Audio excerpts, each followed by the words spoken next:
Happy Thursday, February 13th, 2025. Welcome to another live session of Understanding Your Soul Contract. Understanding Your Soul Contract. I remember when I was many years ago trying to understand my soul's contract. I didn't really know what it was, I didn't really know what that was. And so I went through many years of, meditating on it, figuring out what it was. And I came to a conclusion about what that is, and I want to share with you today about what that soul contract is. And there are basically three areas that I'm going to talk about today is um, on the soul contract. One is things you need to learn, things that you need to learn in this life is part of your soul's contract. Two,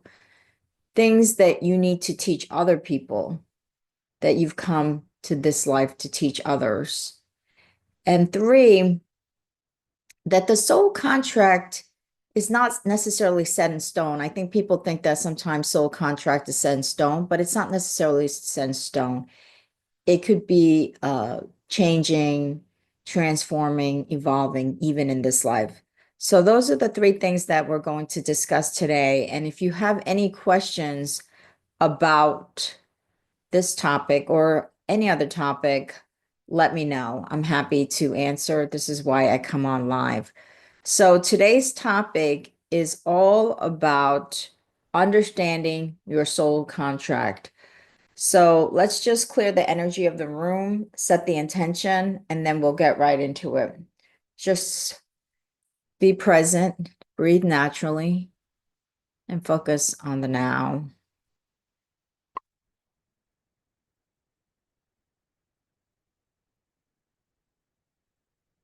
Dear God, angel, spirit guides, and masters, divine creator, thank you so much for allowing us to create this sacred space. Thank you so much for allowing us to engage on this topic of understanding your soul's contract, allowing those messages and wisdoms to come through so that it may be of the highest benefit for all of the souls that are watching this recording or watching this session. Thank you so much for removing any low frequency energies from this room that do not serve the highest and best good of everyone here. Thank you so much for allowing this session to go off without a hitch, to go off with flow, ease, serenity, peace, and lots of beautiful, engaging exchanges and conversations among us. Thank you, and so does. Hi, Ella. How are you? Hi, Esther. How are you? So, welcome everyone to this room about understanding your soul contract. Okay. So, before we begin, let me just remind those of you who don't know, we're building an AI educational platform on traditional Chinese medicine healing system, and we're building a consumer interface for you to be educated more about Chinese medicine so that you can um, make better health and wellness decisions for yourself. And so we're asking you to provide us with your feedback, your input of what you would like on such a platform by completing a survey that we created. And this is the link to the survey. If you could just spend just 5 minutes just completing the survey, it would really help us understand what your greatest challenges are and what you would want on such a platform. So I just put the link there, 69moons.co/consumers, consumers with an S. Hi, Paulette. Thank you for joining this live session. So there are really three components to understanding your soul contract because you really want to understand what that is, right? Because in order for your expansion and growth, and what is a soul's contract? What does that really mean? How do we define that? And how do we apply that in this life? Make it practical for this life, for not only for the expansion of and growth of this life, but for the expansion and growth of our eternal soul. Everything is about expanding and growing for our eternal soul. And so the first thing is that we come for with a soul contract into this life is to learn the things that we need to learn that maybe we didn't learn in previous lives. And then, the Buddha says that's why we have so many, sometimes we have thousands of lives. And the reason why we have thousands of lives is because it's very rare to learn everything in one life, right? Because we have such a ego mind. That ego mind is always trying to take over. And that it's not to say that the ego mind doesn't have its purpose. The ego mind does have its purpose, but often the ego mind is trying to take over everything. And so because the ego mind is trying to take over everything, it tries to sometimes, the part of our soul that really needs to learn, the part of our soul that needs to really speak in this life sometimes get pushed down. And when it get pushed down, the ego mind starts to take control, we're not learning the lessons that our soul needs to learn and our contract to come into this. That's why we have to come back in previous lives. So that's what this is about. So that's number one, is that we really need to learn all of the lessons that we haven't learned in this life. And there are a lot of lessons for most of us, right? Very rarely are we going to be the Buddha who, meditates under the Bodhi tree and get enlightened and see the perfection of everything in the universal forces, right? How many people do you know are at that level of consciousness, or at that level of awareness, or at that level of love, or that level of pure positive energy of light?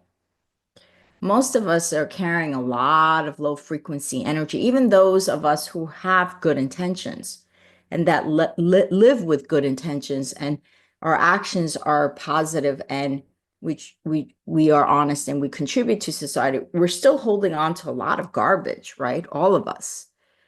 And so this is why it takes so many lives for us to learn those lessons, because it's very rare that any of us on this planet, I would say 99.9999% of us, are never going to, reach that enlightenment state of pure positive energy of light.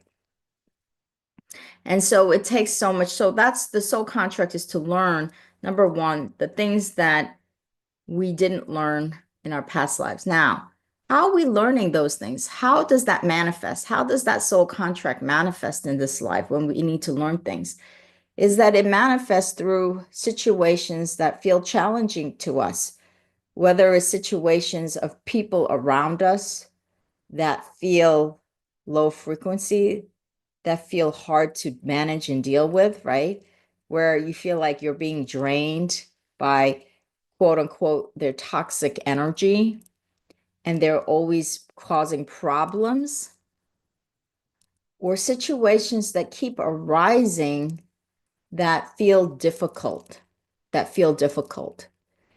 And that's when, and those situations and people are presented to us, all of us, for a good reason. It's for us to, our soul to learn the things that we came here to learn. That's why they're being presented to us. And so I think it was Thich Nhat Hanh, or the Buddha, said, your enemies are the greatest teachers. Your enemies are the greatest teachers. Why? Why is that? That makes a lot of sense, right? Because your enemies are trying to teach you something that your soul needs to learn. And sometimes that lesson becomes very, very, like, it's hard to learn that lesson, because that is when you really have to face the truth. And facing that truth, or dealing with that truth, can be very painful. And so your soul's contract is not necessarily an easy breezy ride. It's a ride of resistance and challenges that, when you can pull your awareness like a third eye witness to the situation, rather than getting angry and being reactive about, because often when we have very bad, bad situations happen in our lives, or difficult people around us, we become reactive, right? And we react in a way that is not, that doesn't really allow our soul to learn the lesson, or that doesn't diffuse the situation but makes it worse. So what it is during these difficult times that we're exchanging in life with other people or situations, that is the time for your soul telling you, pull your awareness back like a third eye witness. Like, you know how when you have a trial, jury trial, the jurors are witnessing what's going on in the trial room in the case. So they're like that third, or it's like the fly in the wall that's just looking. Eckhart Tolle has a beautiful book called Power of Now, where that's how he got into this, his spiritual transformation, is he literally pulled his awareness like a third eye witness and watched himself, watched him like a third eye witness. And he said, wow, when he did that, he was able to see that he was going through, that his suicidal tendencies, because he was very suicidal, was unfounded. And that's when he started to make a real transformation in his life. And that's when he was able to write the Power of Now book and influence lots of people. So when you're in these difficult situations, what the soul is telling you is don't be reactive. Pause, pull your awareness back, look at the situation with a third eye perspective, and ask your soul, what do I need to learn in this situation? That's not to say that you're condoning bad behavior or you're condoning people who are uh, treating you unwell. That's not what we're saying here. It's not about really that person. It's about that person. You're pulling your awareness back so that you're like, wow, my soul needs to learn this so that I don't encounter those types of people in the future. That's not condoning bad behavior. You don't want to ever condone bad behavior. This is about your soul learning from that exchange, from that situation, from that person. So pulling your awareness back and saying, soul, inner child, what do I need to learn from this person? Do I need to learn patience? Do I need to learn unconditional love? Do I need to learn feeling worthy? Do I need to learn feeling good enough? Do I need to learn compassion? What do I really need to learn? Because once you learn, you're like, oh my God, you have an awareness of what that lesson is. It's almost like you freed up your energy. It's like you feel free. It's no longer even about that person. And it's not even, it's like you don't even care about the other person anymore. Like they have no hold on you, right? Their negative energy no longer has hold on you because you're transcending to a higher frequency. And you're like, it's like a freedom that you're witnessing and that you're feeling in your life, in yourself, right? So that's what it is that these difficult, challenging situations is your greatest opportunity to understand your soul's contract and journey. Okay, let's pause here. There's two more things that I want to discuss, but let's pause and see if there's any question because I want to make sure I'm answering.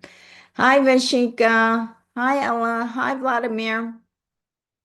Ella Watson says, if I learn all my soul lessons, what will I become next? What is higher than human as an angel, right?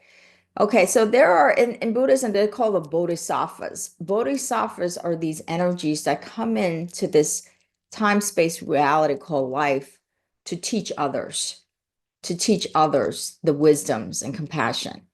So it really depends on what the purpose, the higher divine purpose of your soul is. And sometimes those souls come back that are at a higher level, they're more bodhisattvas that come back to be able to teach others, the wisdoms, the compassions for other people's souls, to guide other souls to the path of light. So that could be, but I have yet to meet one person in this life that I believe has learned all of their soul lessons.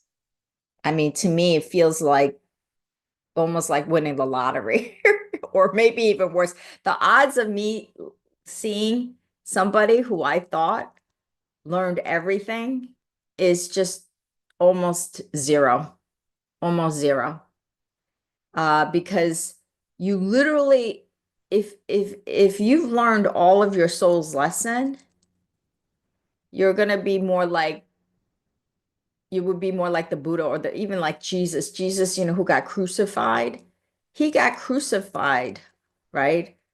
And he still said, I love you. I love you.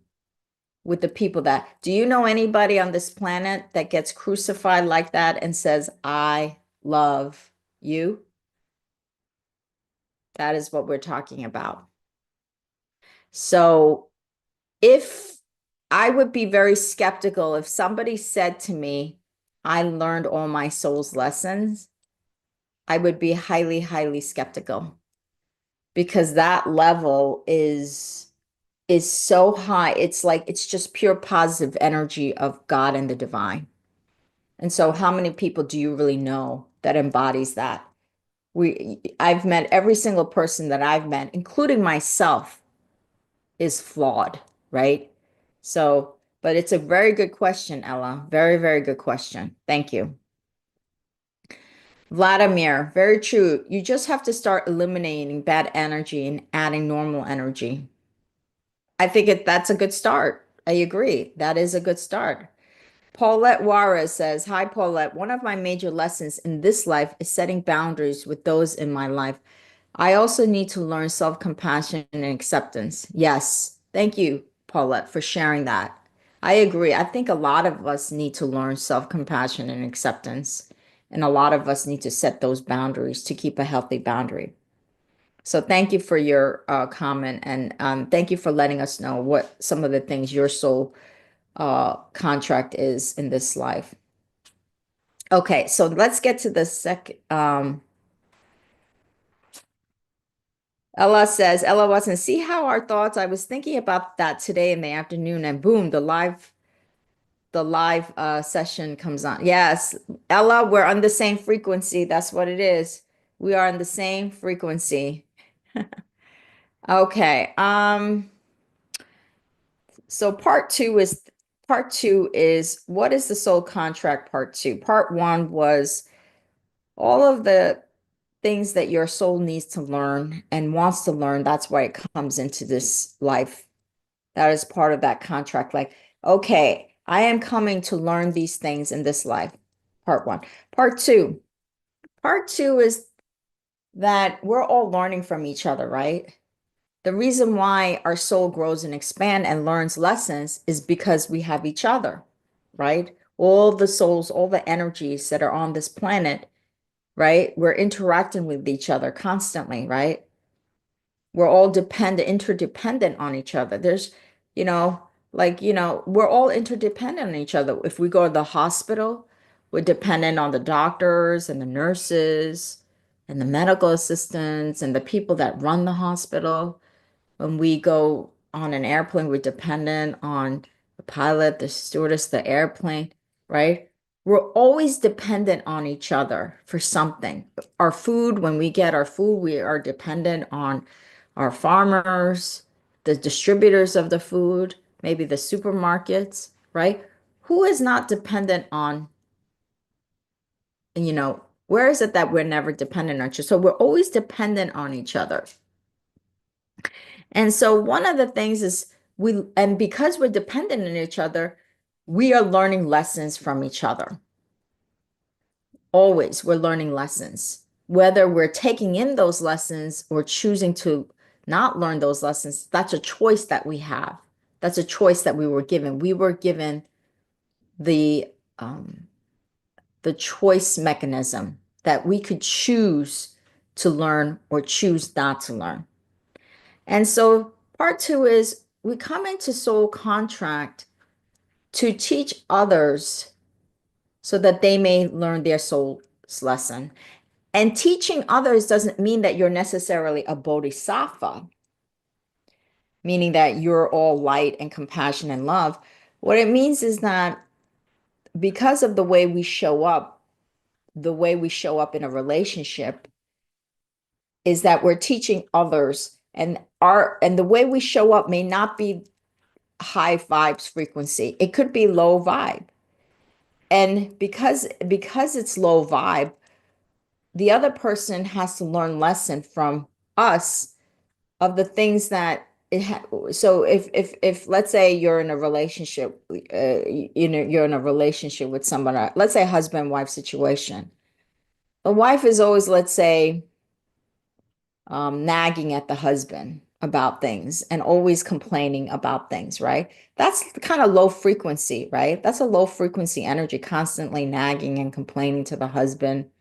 And the husband is just like, oh God, this energy is like, it's like, I want to leave this relationship, right? But even in that low frequency stage, you are a teacher for the other person. Why? Because the other person has to learn, I am worthy. I am good enough. I am unconditionally worthy. I am unconditional lovable. That's why he has a wife that's always putting him down. Because if the wife always lifts him up, then he wouldn't learn that he's unconditionally worthy. That it's always conditioned based on the wife saying, you're great, you're fabulous. He'll never learn that he's unconditionally worthy. And so the second part is the flip side, is that we have that yin and yang energy, the dark and light. The dark light is to teach the light energy, and the light energy is going to learn from the dark energy, and it goes both ways, right? So there's a purpose for low frequency situations and people, because the other person is given an opportunity to learn from that. So that is the part two, that you are here to teach others. Now, is it better that you would teach others compassion, wisdom, love, peace, right? Yes, of course, that would be better. But it's the opposing forces that work, that kind of balance each other. It's like that yin yang, that ebb and flow. And so some souls come into the soul contract to teach others on a higher level, right? Like the bodhisattvas. The bodhisattvas are the ones that are going to teach the wisdom, the compassion, the way of the light.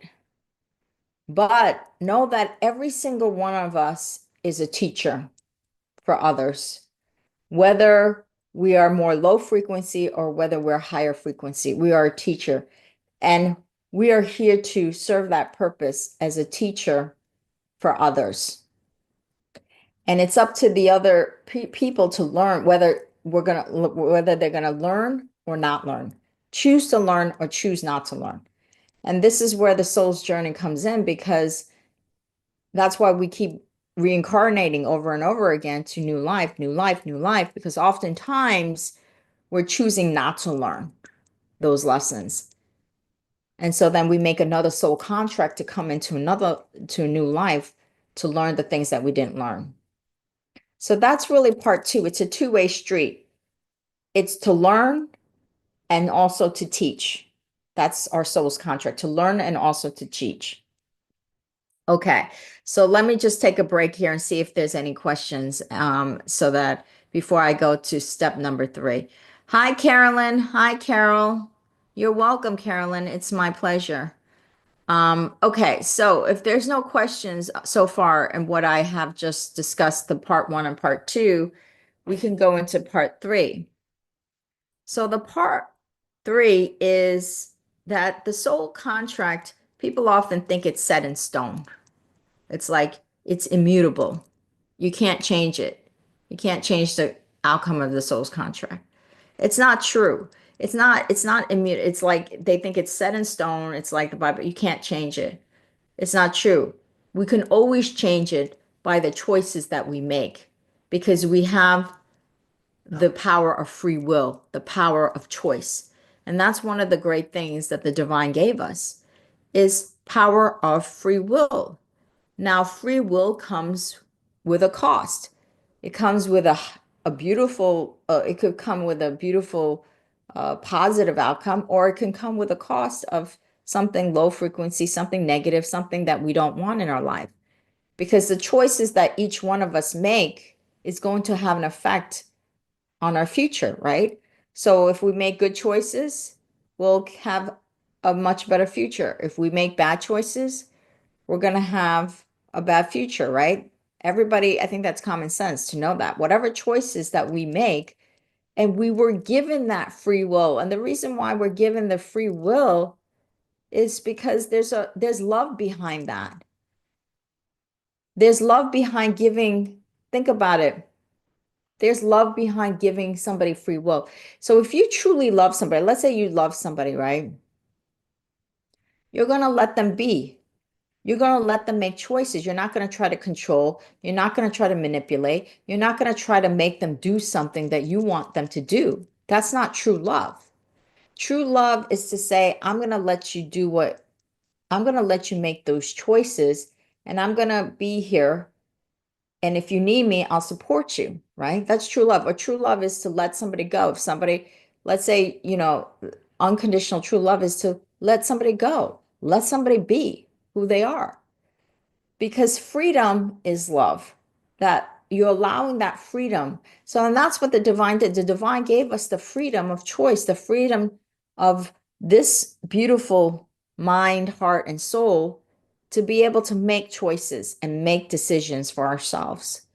Because if you can't make decisions and choices for yourself, then you're not free. And when we're not free, our soul feels confined. Our soul feels contracted. Our soul feels like we're in jail, right? That we're being pushed down. That's what it is. So the power of free will becomes extremely, extremely important in the soul contract. Because if you learn the lesson quickly, then the contract can be amended, right? You know how you sign a contract, but then things change and situations change, and then you amend the contract. Well, that's the same thing with the soul contract, that it doesn't have to be set in stone.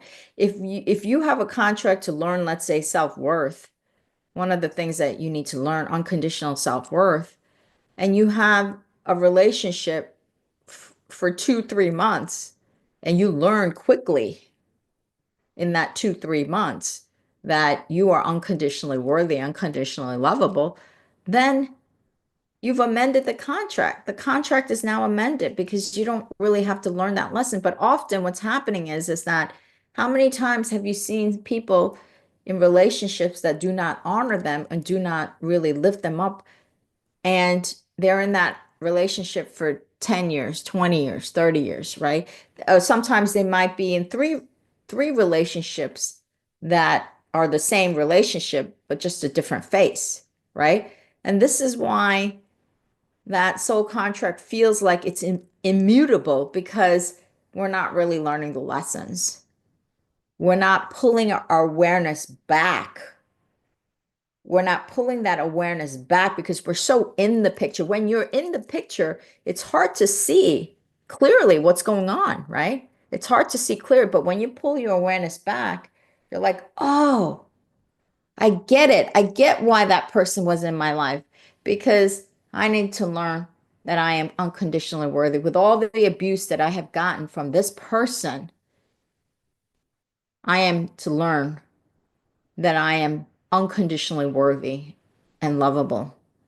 And therefore, I am going to end this relationship now, immediately. So think about that person was your greatest teacher, right? And you were the greatest student. So if you learn that quickly, let's say you only had that relationship for 2 months and you experience abuse, you're like, no, no, I am worthy. But oftentimes that lesson isn't learned until years later, or the lesson is never learned in this life, which means that you have to bring that into your next life soul's contract. And so soul contract can be amended quickly if you are learning quickly. And this is where the awareness comes in. The awareness comes in is to know that you are always on a soul contract, spiritual path and journey. If you think that this, I think that if we think that we're living this life for a material world, which there's nothing wrong with having material things, and I never poo-poo rich people. If they have money and they spend it, great. Money can be used for a lot of good. Money can be used to help lots of people that are less fortunate. So I never poo-poo on money. What I'm saying is the money is a byproduct of our soul's journey. It's a tool for our soul's journey. And so when you understand that you're really on a spiritual journey and that you are on a soul contract on that spiritual journey, then you can really pull your awareness back to that third eye witness position and see your life in a more objective, neutral way, rather than getting reactive, getting angry, getting frustrated, right? We get angry and frustrated by the situation, by the people around us who's making our lives hell, right? Pull that awareness back and say, oh my God, wow, this is what I need to learn from that person. That person made my life hell, but this is what I need to learn. And now I'm learning it. That person is no longer relevant. It's like the person's energy kind of disappears naturally or organically because there's no energy given to that person. When you take away that energy given to that person, it all neutralizes. Okay, so let's see if there's any other questions. Hi, Carolyn. You're welcome, Carolyn. Ella Watson says, does soul contract have to be spouse or it can be a stranger?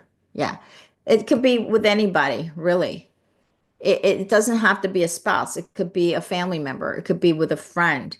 It could even be with a stranger. Let's say, you know, you encounter something and the stranger has done something and, it's like the universe was trying to teach you something with that encounter. And so it could really be with anybody. It doesn't have to be with your spouse. It could be with your family. It could be with a friend. It could be with people that you don't really know, you know? So just have an awareness. Just be aware of what those relationships are doing for your soul. Be aware of that. And like I said again, I want to reemphasize it's not about condoning bad behavior. No, no, no, no. This is not what that's about. This is about your soul learning lessons from situations that feel challenging. And once you learn those lessons, then those challenging situations disappear faster, quicker, and are resolved faster and quicker. Okay. Hi, Vladimir. You like Thich Nhat Hanh? So do I. Bless his soul. Bless his soul. He's no longer with us. Okay, Ella says, let's say you had a person who keeps appearing and disappearing from your life. Does it mean one has not learned that lesson? Yes, it could be. Yes. That's a very good point. Yes. And there might be different things that you need to learn. It might not be just one lesson. It might be, a couple of different lessons. Yes.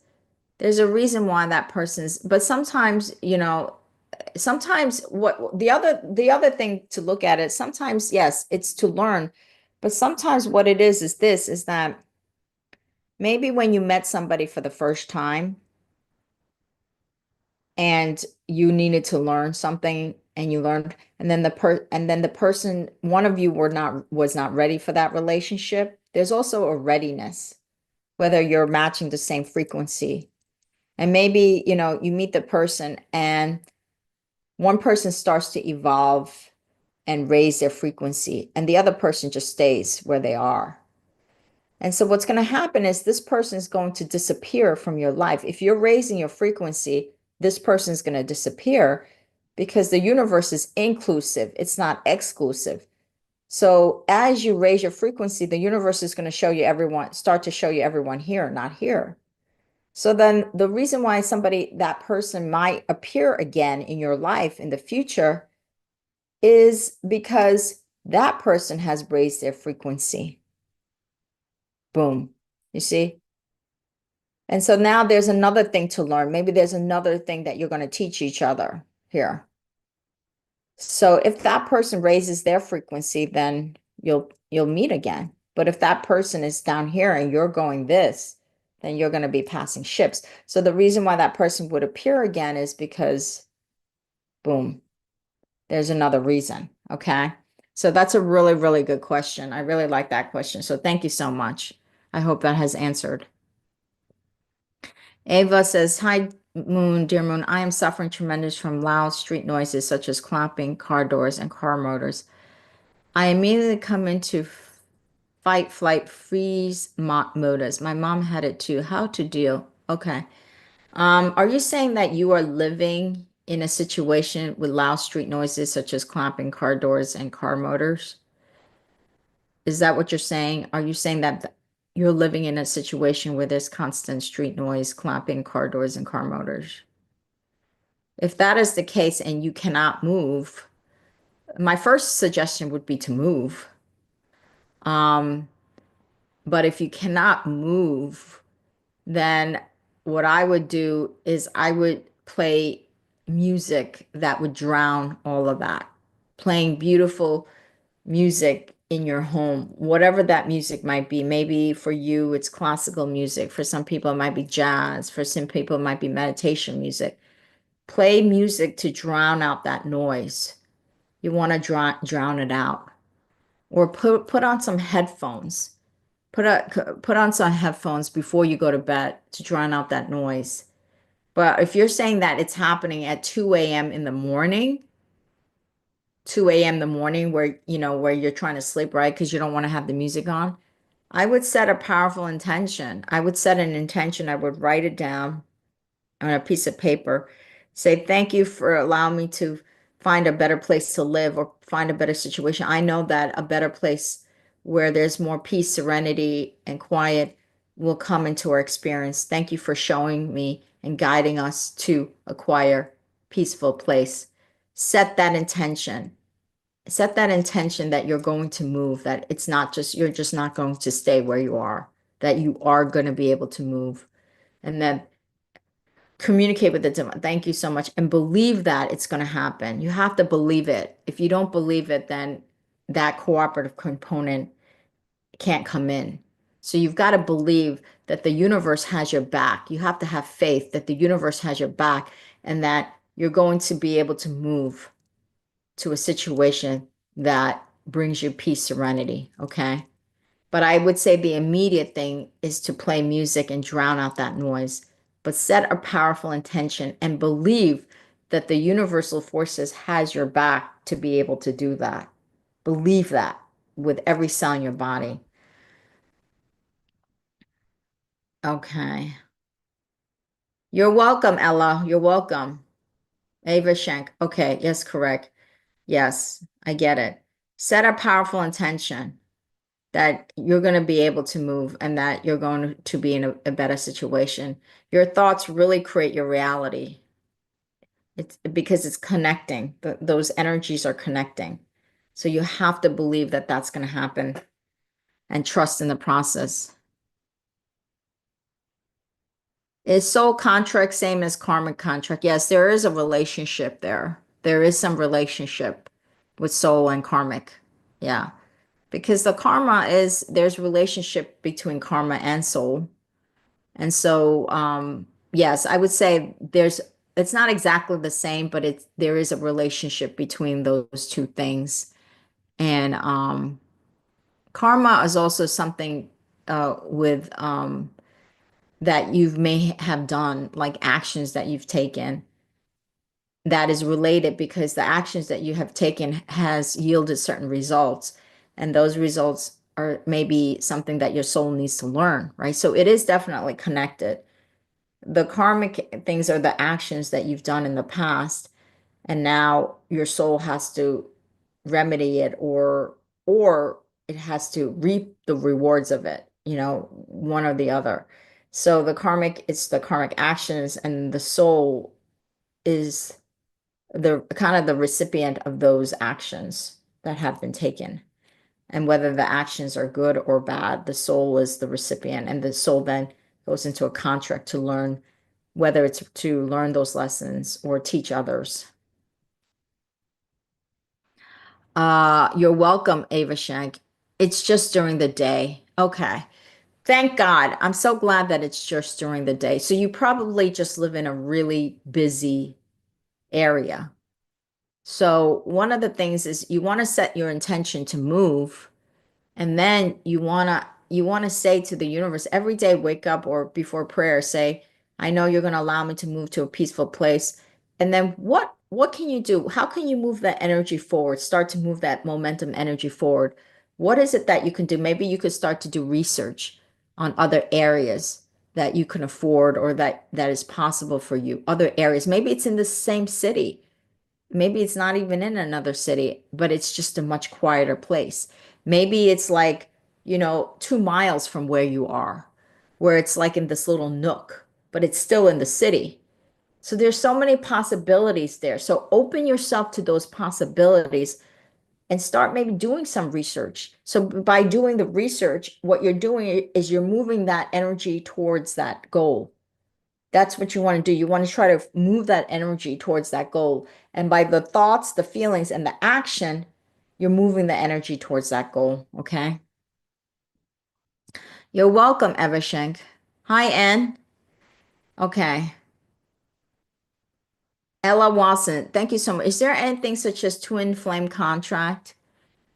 Yes, there is, um, but often sometimes you might meet your twin flame in this life, but you might not be together with them. And the reason why, again, it's this free will and choice. You have a free will and choice. If one party is not ready, then that meeting can't come together. So maybe it'll be in another lifetime, right? It's still there, but it might be another. So that meeting can't come together because oftentimes even if, let's say, you encounter your twin flame, one person may not be ready because there's the factor of free will, the factor of the ego mind messing with you, right? The ego mind is, even though it's a twin flame relationship, the ego mind is saying something else, saying, no, the ego mind is creating fear. The ego mind is creating limitations. The ego mind is creating all these things. So often what you'll see is that somebody's not ready for that relationship because it's too overwhelming or whatever. So just because you're too inflamed doesn't mean you're going to be together. Often they're not together. That's what I've seen. Okay. Ava Shank says it's difficult because the area is lovely and close to the beach. It's also a quiet street, but just where there is noise, it's very loud. Okay. Okay, so Ava, you've got to open your awareness, open your heart, open that the universal forces, that it's not just the only area that's beautiful and peaceful, that there are other areas. See, what it is this is that when we become so immutable, like, "Well, I have to stay here or I have to do this," that is when we don't succeed. If you say, you know what, something better is going to come up. I like this place, I like the location, but something better is going to come up that I don't even know, that I don't even recognize, and I'm going to trust in the universal forces. I'm going to trust in the divine. You've got to open up that awareness because by saying that this is the only place I could stay, you're you're excluding all better options. You're excluding all better options. And when you exclude the better options, because the universe is inclusive, it's only going to show you where you're at.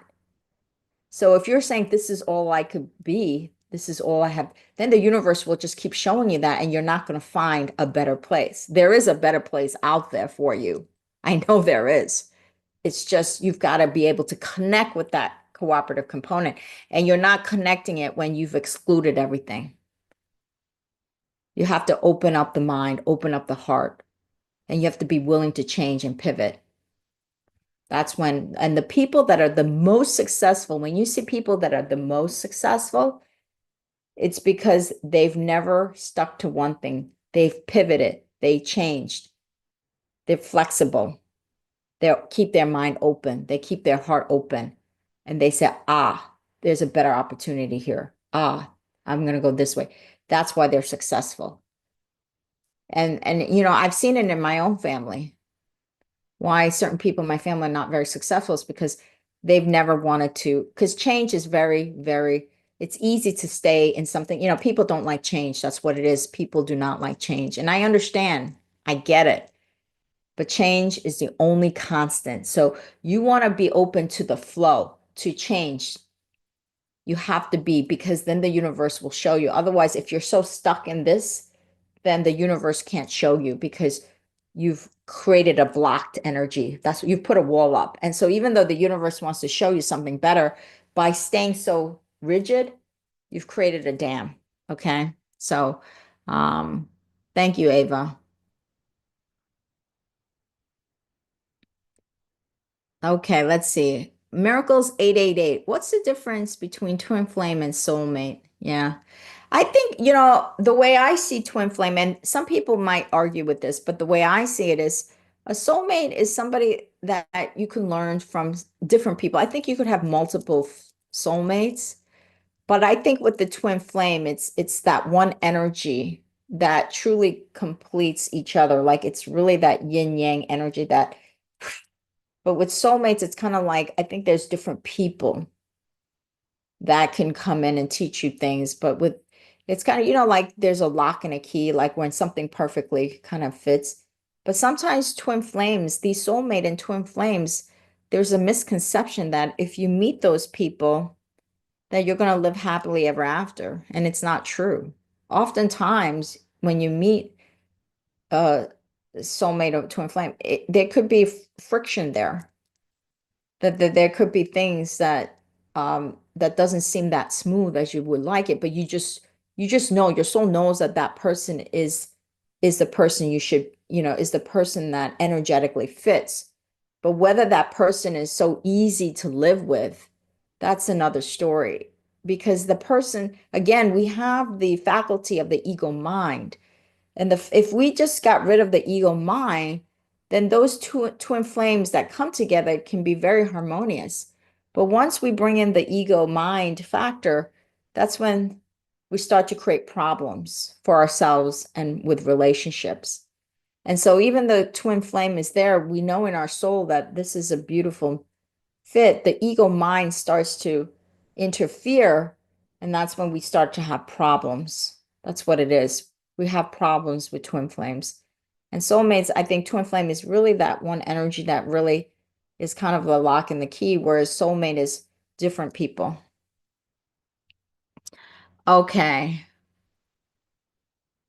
Okay. Anne says, Moon, how did you get started on your spiritual journey? Share your message with the world. Yeah, that's a good question. And over 30 years ago, I have a sister named Sun, S-U-N, and my name is Moon. They're Korean given names. And this was well over 30 years ago. She got diagnosed with stage 4 cancer, very serious, serious cancer. It was metastasizing very quickly. And the first thing that came to my mind when she got this cancer was that she got this cancer due to years of stress and unhappiness. And cancer was her, because we came from a very traumatic childhood, very traumatic family. And so my sister Sun made, she was the most talented, the most beautiful person, but she made a lot of bad choices in her life because she didn't think she was worthy. She felt she wasn't good enough. She felt she was, and so she made a lot of choices in her life that did not honor her, because when you have a childhood that says you're not worthy, you're not good enough, like, that's how our father made us feel. You're going to make, when you hit 17, 18, you're going to make bad choices. And she made a lot of bad choices, bad choice after bad choice after bad choice after lot of stress, a lot of stress. And the stress was just compounding, compounding. And so when she got the stage, and your body's just going to manifest into disease, with all that stress that you're holding on to. And she didn't know that she needed to release all of that. She didn't know that. She didn't know that she was harming her body. She didn't understand that. And so the first thing that came to my mind was she got cancer due to years of stress and that happens. And so I knew intuitively that I needed to nurture a spiritual path, nurture holistic living. So I think it was about 3 months after she got diagnosed with cancer that this was so many years ago. I went to a Buddhist meditation in the mountains of Colorado and I stayed there for 1 month trying to meditate every day. It was so hard. And that was kind of the start of my spiritual journey and then I did a lot of studying and realized, wow, we were all truly on a spiritual journey.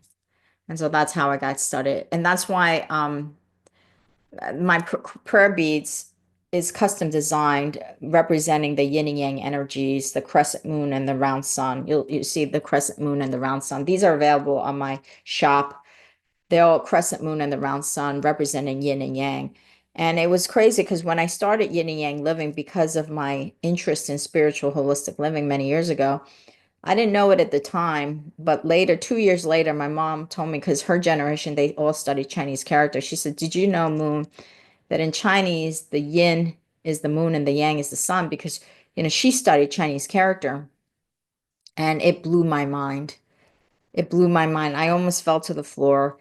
And I knew that my sister's son told me that I'm on my soul's journey. And so these custom prayer beads is representing the yin moon and the yang sun energy. So I always say my late sister son and I are the yin and yang. And I recently went to a conscious life expo. Um, this was last weekend I went. It was interesting talking about the prayer beads. And I was in this seminar. It's a pretty big conference of a lot of energy medicine practitioners, psychics, tarot readers, and people like that, and lots of vendors selling crystals, and a great conference. I loved it. And I went into one of the psychic webinars, and she said, "Oh, she was a medium, so she was able to channel my sister." And she says, my sister's showing me jewelry, jewelry, jewelry." And I'm like, "Jewelry?" Like, because I don't see this as jewelry. I saw prayer beads, and then all of a sudden I said, "Ah, I got it." The prayer beads, because they're like jewelry because you wear them, right? And so my sister's son was telling me how much she loved these prayer beads that represent the yin and yang, sun and moon and sun energy. So thank you for the question. That's how I got started. It was my late sister's son, and she's still here. Okay. You're welcome, and you're welcome. This is my higher purpose and calling. That's why I do this. So thank you so much. Okay, so if there's no other questions, then let's close the energy of the room. So the topic of soul contract is you come in because your soul needs to learn lessons from other energies. You are also here to teach other souls uh, for their lessons. And finally, your soul contract is changeable. It can be amended. It's not set in stone because you have the faculty of free will. And so if you learn the lessons quickly, you could start to change your soul's journey very quickly in a different direction. So those are the three main things about the soul's journey. Okay, so let's close the energy of the room and then have a great weekend. Next week, I'm going to be traveling, so I think I'm going to be coming on live the end of the week because that's when I'll be returned to home. Okay. Dear God, angel, spirit guides, and master divine creator, thank you so much for allowing us to create this sacred space and talk about the topic of understanding a soul's contract. Thank you so much for continue to guide with such loving hand all of these beautiful souls, including me, of our soul's journey, the contracts that we have to learn lessons and to teach others their soul's journey and their soul's lessons. So thank you so much for allowing us to have this beautiful space and this sacred space to engage with each other and learn from each other, because that is what we are here. We are all to learn from each other with your divine guidance. So thank you so much for your continued support, your continued guidance, your continued wisdoms, your continued protection, and most importantly, your unconditional love. And so it is. Namaste. Okay, much love.